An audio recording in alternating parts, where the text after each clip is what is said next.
Chapter 6. The estate sprawled across a rolling green land. I'd never seen anything like it. Even a former manor couldn't compare. It was veiled in roses and ivy, with patios and balconies and staircases sprouting from its alabaster sides. The grounds were encased by woods, but stretched so far that I could barely see the distant line of the forest. So much color, so much sunlight and movement and texture. I could hardly drink it in fast enough. To paint it would be useless, would never do it justice. My awe might have subdued my fear had the place not been so wholly empty and silent. Even the garden through which we walked, following a gravel path to the main doors of the house, seemed hushed and sleeping. Above the array of amethyst irises and pale snowdrops and butter-yellow daffodils swaying in the balmy breeze, the faint stench of metal ticked my nostrils. Of course it would be magic, because it was spring here. What wretched power did they possess to make their land so different from ours, to control the seasons and weather as if they owned them? Sweat trickled down my spine as my layers of clothes turned suffocating. I rotated my wrist and shifted in the saddle. Whatever bonds had held me were gone. The ferry meandered on ahead, leaping nimbly up the grand marble staircase that led to the giant oak doors in one mighty fluid movement. The doors swung open for him on silent hinges, and he prowled inside. He'd planned this entire arrival, no doubt, keeping me unconscious so I didn't know where I was, didn't know the way home or what other deadly fairy territories might be lurking between me and the wall. I felt for my knife, but found only layers of frayed clothes. The thought of those claws pawing through my cloak to find my knife made my mouth go dry. I shoved away the fury and terror and disgust as my horse came to a stop of her own accord at the foot of the stairs. The message was clear enough. The towering estate house seemed to be watching, waiting. I glanced over my shoulder toward the still open gates. If I were to bolt, it would have to be now. South. All I had to do was go south, and I would eventually make it to the wall, if I didn't encounter anything before then. I dug on the reins, but the mare remained stationary. Even as I dug my heels into her sides, I let out a low, sharp hiss.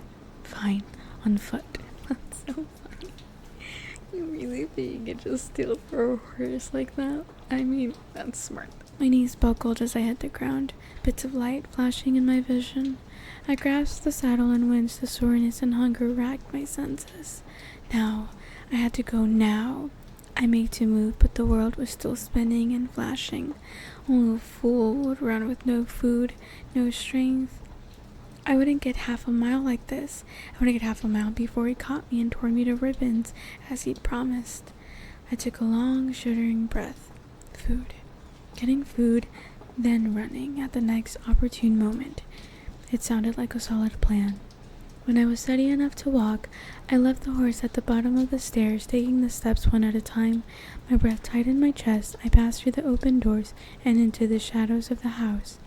Inside it was even more opulent.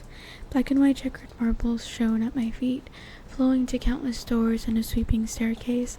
A long hall stretched ahead to the giant glass doors at the other end of the house, and through them I glimpsed a second garden, grander than the one out front. No sign of a dungeon, no shouts or pleas rising up from hidden chambers below. No, just a low growl from a nearby room, so deep that it rattled the vases, overflowing with fat clusters of hydrangea atop the scattered hall tables. As if in response, an open set of polished wooden doors swung wider to my left, a command to follow. My fingers shook as I rubbed my eyes. I know the High Fae had once built themselves palaces and temples around the world, buildings that my mortal ancestors had destroyed after the war out of spite, but I'd never considered how they might live today, the elegance and wealth they might possess, never contemplated that the fairies, these feral monsters, might own estates grander than any mortal dwelling. I tensed as I entered the room. A long table, longer than any we'd ever possessed at our manor, filled most of the space. It was laden with food and wine, so much food, some of it wafting tendrils of steam that my mouth watered. At least it was familiar and not some strange fairy delicacy. Chicken, bread, peas, fish, asparagus, lamb. It could have been a feast at any mortal manor. Another surprise. The beast padded to the oversized chair at the head of the table. I lingered by the threshold, gazing at the food. All that hot, glorious food that I couldn't eat.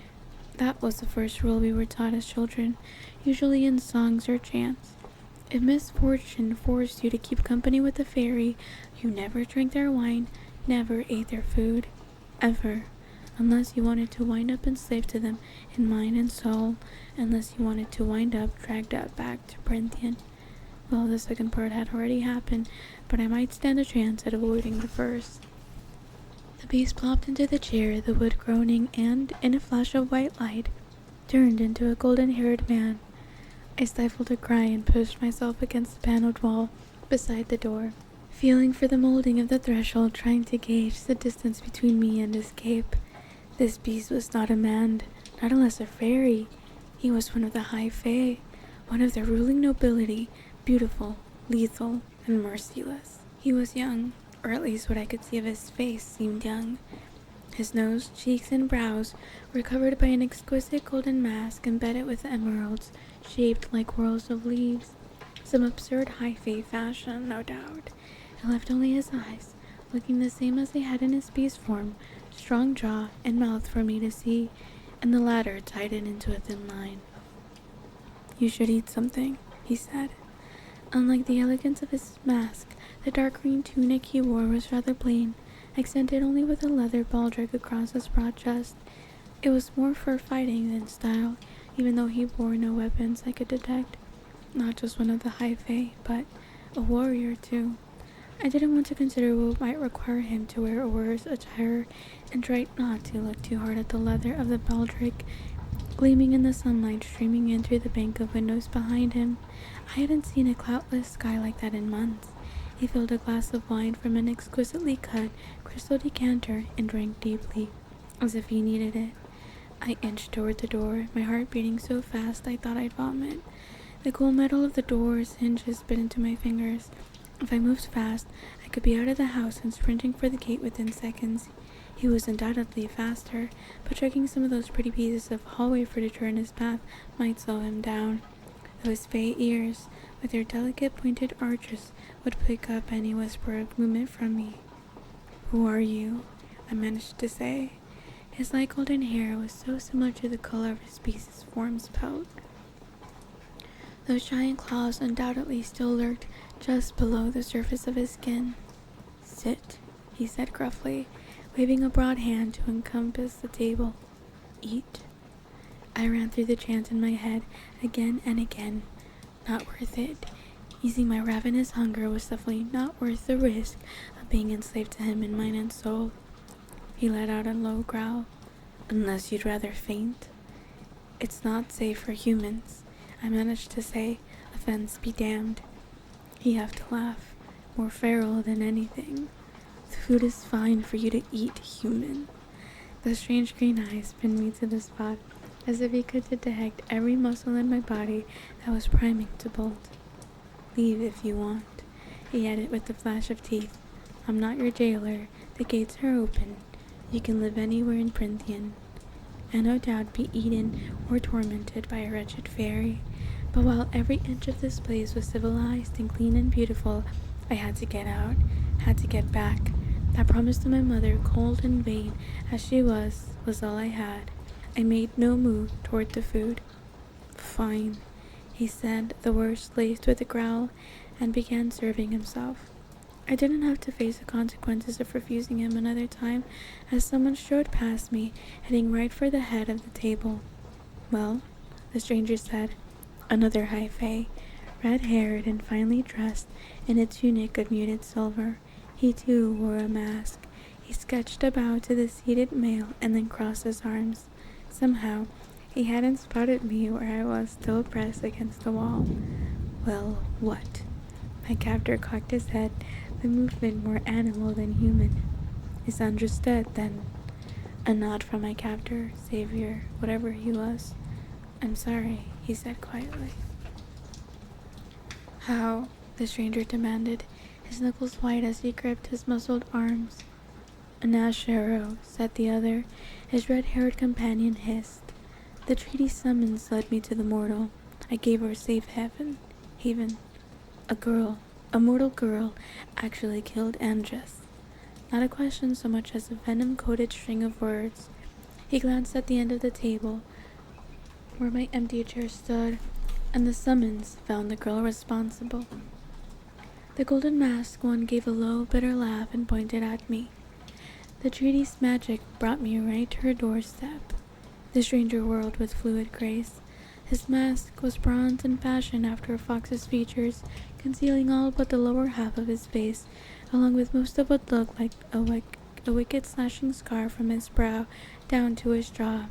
It didn't hide the eye that was missing, or the carved golden orb that had replaced it and moved as though he could use it. It fixed on me. Even from across the room I could see his remaining russet eye widen. He sniffed once, his lips curling a bit to reveal straight white teeth, and then he turned to the other fairy. "You're joking," he said quietly. "That scrawny thing brought down Andress with a single ash arrow? Bastard. An absolute bastard. A pity I didn't have the arrow now, so I could shoot him instead." She admitted to it, the golden-haired one said tightly. Tracing the rim of his goblet with a finger, a long lethal claw slid out, scraping against the metal. I fought to keep my breathing steady, especially as he added, "She didn't try to deny it." The fox-masked fairy sank onto the edge of the table, the light catching in his long fire-red hair. I could understand his mask, with that brutal scar and missing eye, but the other high face seemed fine. Perhaps he wore it out of solidarity. Maybe that explained the absurd fashion. "Well," the red-haired one seethed, "now you're stuck with that, thanks to your useless mercy, and you've ruined—" I stepped forward. Only a step. I wasn't sure what I was going to say, but being spoken about that way, I kept my mouth shut, but it was enough. "Did you enjoy killing my friend, human?" the red-haired one said. "Did you hesitate, or was the hatred in your heart riding you too hard to consider sparing him? It must have been so satisfying for a smallest mortal thing like you to take him down." The golden-haired one said nothing, but his jaw tightened. As they studied me, I reached for a knife that wasn't there. "Anyway," the fox-masked one continued, facing his companion again with a sneer, "he would likely laugh if I ever drew a weapon on him. Perhaps there's a way to—" "Lucian," my captor said quietly, the name echoing with a hint of a snarl. "Behave." Lucian went rigid, but he hopped off the edge of the table and bowed deeply to me. "My apologies, lady." Another joke at my expense. "I'm Lucian, courtier and emissary." He gestured to me with a flourish. "Your eyes are like stars, and your hair like burnished gold." He cocked his head, waiting for me to give him my name, but telling him anything about me, about my family, and where I came from. "Her name is Vera," said the one in charge, the beast. He must have learned my name at my cottage. The striking green eyes met mine again and then flicked to the door. "Alice will take you to your room. You could use a bath and fresh clothes." I couldn't decide whether it was an insult or not. There was a firm hand on my elbow, and I flinched.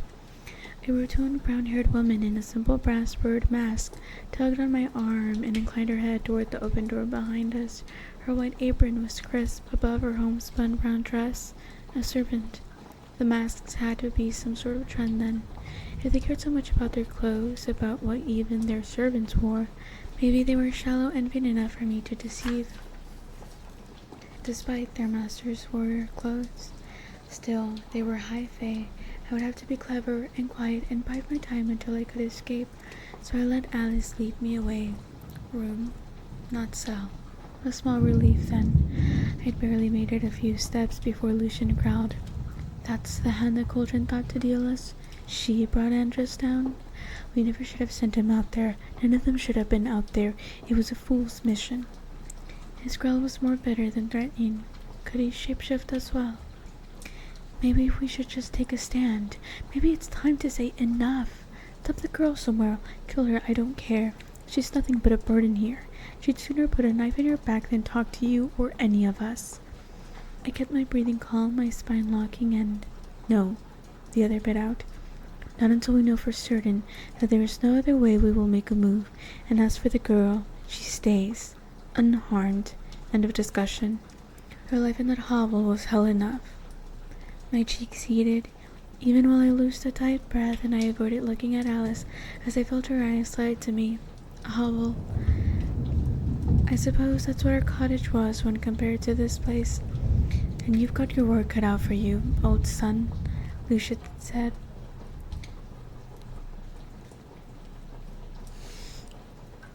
This is Athena. I'm sure her life will be a fine replacement for Andress's. Maybe she can even train with the others on the border. A snarl of irritation resonated through the air.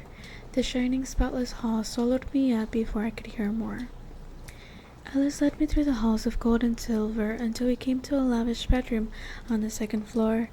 I'll admit I didn't fight that hard when Alice and two other servants, also masked, bathed me, cut my hair, and then plucked me until I felt like a chicken being prepared for dinner. For all I knew, I might very well be their next meal. It was only the high-faced promise to lay out my days in Parinthian instead of dying that kept me from being sick at the thought. While these fairies also looked human, save for their ears, I never learned what the high fae called their servants, but I didn't dare to ask or to speak to them at all.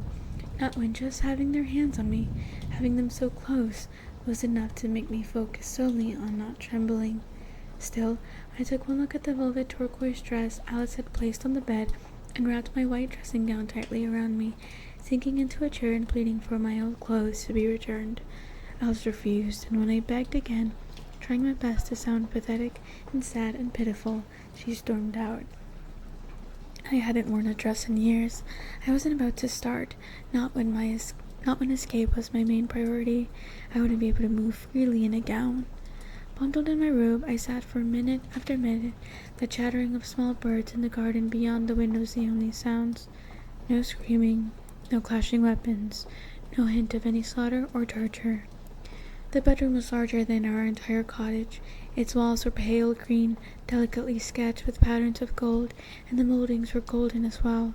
I might have thought it tacky had the ivory furniture and rugs not complemented it so well. The gigantic bed was of a similar color scheme, and the curtains that hung from the towering headboard drifted in the faint breeze from the open windows. My dressing gown was of the finest silk, edged with lace, simple and exquisite enough that I ran a finger along the lapels. The few stories I'd heard had been wrong, or 500 years of separation had muddled them. Yes, I was still prey, stillborn, weak, and useless compared to them, but this place was peaceful, calm, unless that was an illusion too, and the loophole in the treaty was a lie, a trick to set me at ease before they destroyed me. The high fae liked to play with their food. The door creaked, and Alice returned, a bundle of clothing in her hands. She lifted a sodden grayish shirt.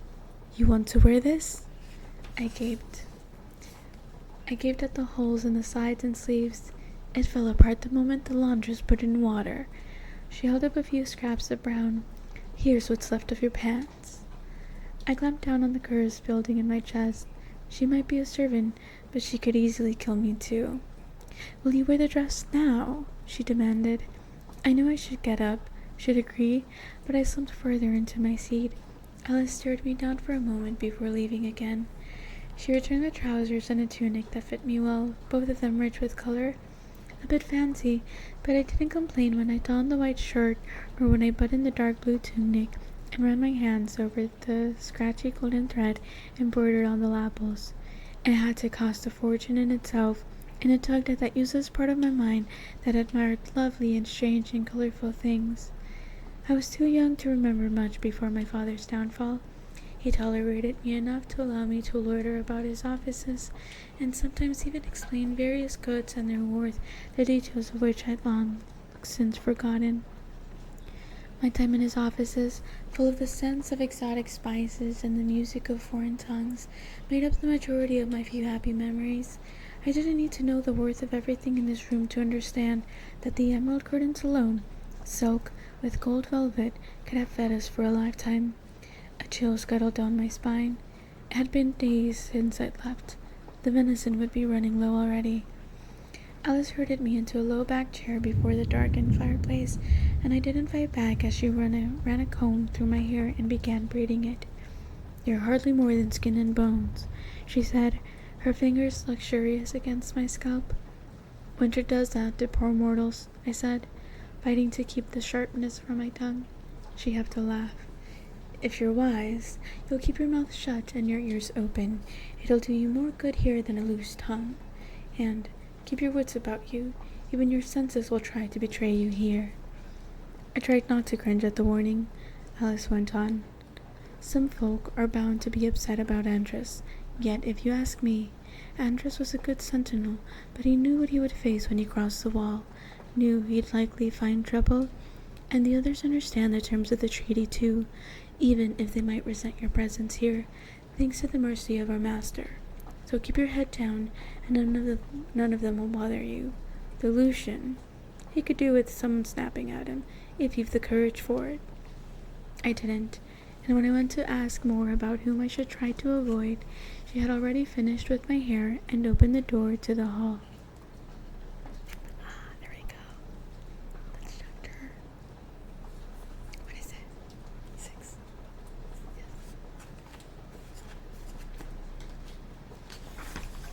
Okay, I dropped the piece of acrylic yarn, so we're using a bobbin, not a bobbin, a piece of plastic that you wrap embroidery thread around.